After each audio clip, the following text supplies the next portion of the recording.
अध्यात्म विज्ञान कोई धर्म या संप्रदाय नहीं है, ये स्पिरिचुअल साइंस है जो कुदरत के कानून पर आधारित है।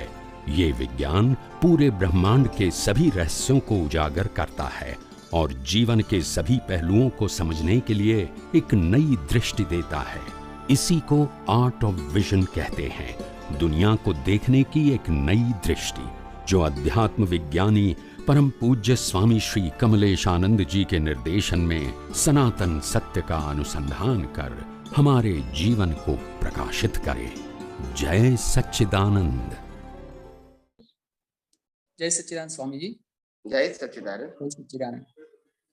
હવે સ્વામીજી એક અક્રમ વિજ્ઞાન મેગેઝિનમાં દાદા ભગવાનનું એક વાક્ય છે, દાદા ભગવાનનો પેરેગ્રાફ છે, એ વાંચું છું કે દાદા એવું કહે છે કે અક્રમ વિજ્ઞાન છે એ કર્મ ખપાવ્યા વગરનું વિજ્ઞાન છે. કર્મ ખપાવ્યા હો તો વાર જ નથી, સ્પષ્ટ વેદન થઈ જાય. આ હું કર્મ ખપાવીને આવ્યો છું તે મને સ્પષ્ટ વેદન છે જ ને. હું તો બધું ખપાવીને આવેલો છું અને આખા વર્લ્ડનું વિજ્ઞાન લઈને આવ્યો છું. તો આમાં દાદા જે સ્પષ્ટ વેદનની વાત કરે છે એ સ્પષ્ટ વેદન અને તમે જે સ્પષ્ટ વેદન કહો છો એમાં શું ડિફરન્સ છે? દાદા એમ કહે છે કે હું સ્પષ્ટ વેદન મને છે જ ને, એવું દાદા કહે છે. એટલે તમે નમસ્કાર વિધિ તમે નમસ્કાર વિધિ ખબર છે ને તમને? હા હા હા.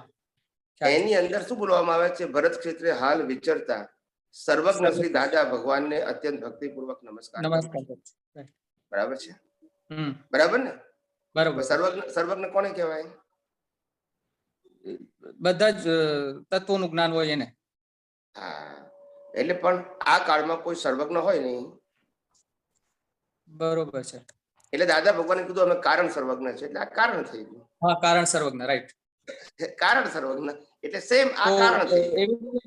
કારણ સ્પષ્ટ સમજવું, કાર્ય સ્પષ્ટ વેદન તો રિઝલ્ટમાં આવશે. કાર્ય સ્પષ્ટ વેદન છેલ્લા અવતારમાં હોય, આ કારણ સેવે છે તે. એટલે દાદા જે કહે છે કે મને સ્પષ્ટ વેદન છે જ ને, એટલે એ સ્પષ્ટ વેદન કારણ કહેવાય. કાર્ય રૂપે નહીં, કાર્ય રૂપે નહીં. બરોબર. કાર્ય રૂપે કોઈ પણ ટૂંકમાં રિઝલ્ટ રૂપે કોઈ પણ વ્યક્તિને લાસ્ટ બર્થમાં જ હોય. કોઈ પણ વ્યક્તિ, એમાં વ્યક્તિના ટાઇટલની જરૂર નથી. ટાઇટલની જરૂર, it's a matter of principle. હા, અને આગળના પેરેગ્રાફમાં પાછું દાદા એવું કહે છે કે એક વસ્તુ ધ્યાન રાખવાની કે સ્પષ્ટ વેદન હોય તો પુરુષાર્થ શબ્દ ના હોય. અચ્છા. અને પુરુષાર્થ શબ્દ હોય તો સ્પષ્ટ વેદન ઉદયમાં ના હોય, કારણમાં હોઈ શકે. બરોબર છે. જેને ઉદયમાં સ્પષ્ટ વેદન હોય અને પ્રતિષ્ઠિત આત્મા હોય નહીં, પુરુષાર્થ હોય નહીં, અને એ જ અવતારમાં એને કેવળ જ્ઞાન થાય. કારણ સ્પષ્ટ વેદન નું આપણે એવું સમજવું કે નેક્સ્ટ અવતારમાં સ્પષ્ટ વેદન થવાનું છે. એ આપણે કશું ના કહી શકીએ. કારણ દે ક્રિએટ ધ કોઝ, ક્યારે થાય આપણે કશું ના કહી શકીએ. એટલે કારણ તો આપણે એને જ કહીએ ને કે જે નેક્સ્ટ અવતારમાં જે ઉદયમાં આવે. ના, એવું ના હોય કે નેક્સ્ટ અવતારમાં એને કારણ કહેવાય. બધાના કારણો મોક્ષે જો નેક્સ્ટ બર્થમાં આવી જશે. બરોબર છે. એટલે કારણ ગમે તે અવતારમાં પ્રોસેસ કહેવાય. કોઝ અને ઇફેક્ટ જુદી વસ્તુ છે ને આ જે કારણની વાત કરું છું એ જુદી વસ્તુ છે. આ કારણો તમારા અલ્ટિમેટ ગોલના છે અને પેલા કોઝ ઇફેક્ટ છે એ રિલેટિવ ગોલના છે, કે જેનું આ વખતનું કોઝ આવતા વખતમાં ઇફેક્ટમાં આવી જશે. એ તમારો ગોલ નથી, એ કોઝ ઇફેક્ટ છે. આ ગોલ છે. બરોબર. મોક્ષે જવું એ કોઝ ઇફેક્ટ નથી, ગોલ છે. કેવળ જ્ઞાન પ્રાપ્ત કરવું એ ગોલ છે. બરોબર. એટલે ગોલ છે એ આવતા અવતારમાં પણ ઉદયમાં આવે અથવા તો ગમે ત્યારે છેલ્લા અવતારમાં આવશે. છેલ્લો અવતાર ક્યારે આવશે આપણને ખબર નથી. કમ્પ્લીટલી અજ્ઞાન ઝીરો થાય પછીનો પ્રશ્ન છે, ક્યારે થાય એ કેવળીનો પ્રશ્ન છે. પણ મેં પ્રિન્સિપલ કીધો કે અજ્ઞાન ઝીરો થાય ત્યાર પછીના બર્થમાં આવે. That's it. અચ્છા. અને આ આગળના પેરેગ્રાફમાં દાદા પાછું એવું કહે છે કે ક્રમિક માર્ગ એટલે કર્મ ખપાવીને આગળ જવું, અને આ ક્રમમાં કર્મ ખપાવ્યા સિવાય છે. એટલે તમારે હવે નિકાલ કરવો રહ્યો. તે ફાઇલોનો નિકાલ જેમ જેમ કરતા જશો તેમ સ્પષ્ટ વેદન થતું જશે. તમારે દેવું રહેલું છે અને મારે દેવું વળી ગયેલું છે.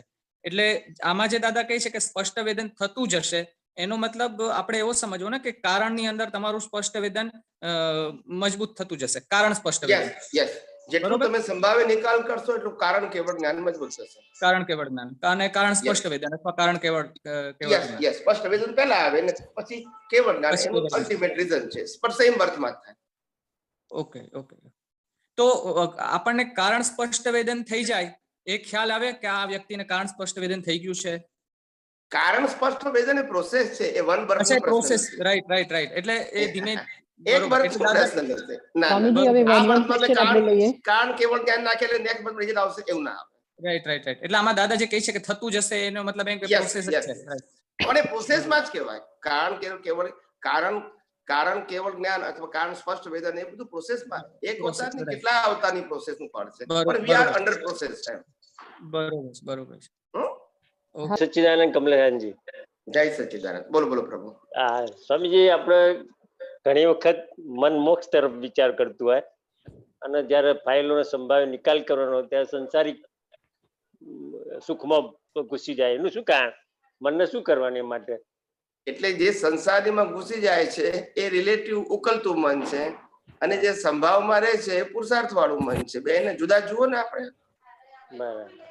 પેલું જ્યારે ઉકલતું free- છે ને આ પુરુષાર્થ કરતું છે. હમ? એટલે મન આમ એક બાજુ સ્થિર ના રહે. નહીં, મન સ્થિર એક નથી side રાખવાનું. મન બે પ્રકારના જુદા છે. Hello. એક મન રિલેટિવ સત્ય વાળું ડિસ્ચાર્જ રૂપે લઈને આયા છીએ અને એ તો એની મરજીથી જ ઉકલવાનું, બરાબર. એમાં આપણું ચાલવાનું નથી. અને બીજું મન એવું છે જેને બરાબર. આપણે ભાવ મન કહીએ છીએ, તે આ અવતારનો પુરુષાર્થ છે. એની અંદર આપણું આ સમ્યક જ્ઞાન સમ્યક દર્શન હોવું જોઈએ. બરાબર. ઉકલતા મનમાં શું લઈને આયા છે એ આપણો આજનો સબ્જેક્ટ નથી, કારણ કે ફરજિયાત છે. શું છે? બરાબર, મીઠું છે એટલે બરાબર. ઉકલવાનું જ છે. હા હા સાચી વાત. ફક્ત આપણે એને કુદરતી રચના જોતા આવડવું જોઈએ. That's it. બરાબર. એટલે એ ટાઈમે આપણે સ્થિરતા રાખવી પડે ને, જ્ઞાનમાં રહેવું પડે. કુદરતી રચના જોયું એટલે આપણે સ્થિર, ભલે ને એ અસ્થિર હોય, આપણને શું વાંધો છે? બરાબર બરાબર. રાઈટ. હા ઓકે. જય સચ્ચિદાનંદ. હા જય સચ્ચિદાનંદ. એવું છે કે પાણી, દરિયાનું પાણી આપણે જોઈએ છે અને મોજા ઉછળે છે અને પાછા પછડાય છે, પાછા ઉછળે છે, પછડાય છે. એવું જોવામાં આપણને શું વાંધો છે? સાચી. આપણી આંખો ક્યાં ઉછળે છે તે વાંધો છે? હા સાચી એ તો દ્રશ્ય છે ને. સાચી. પણ દ્રશ્ય એમ આપણે આ લાઈવ મન જે છે કે જેમાં સમ્યક જ્ઞાન દર્શન છે, એના માટે ઉકલતું મન એ ઉકલતા મોજા જ છે. બધા જોવાના જ છે, આપણે ભળવાનું નથી. પણ ખેંચી જાય છે, એનો પ્રવાહ એવો હોય છે. એટલે આપણે થોડા કાચા પડી જઈએ તો ખેંચી જાય પછી. હા કાચા પડી જવાય છે. જોઈએ કાચી વાત. કઈ વાંધો નહીં. આશીર્વાદ આપજો. શક્તિ આવો સ્વામીજી. હા જય ભાઈ, ખૂબ ખૂબ આશીર્વાદ.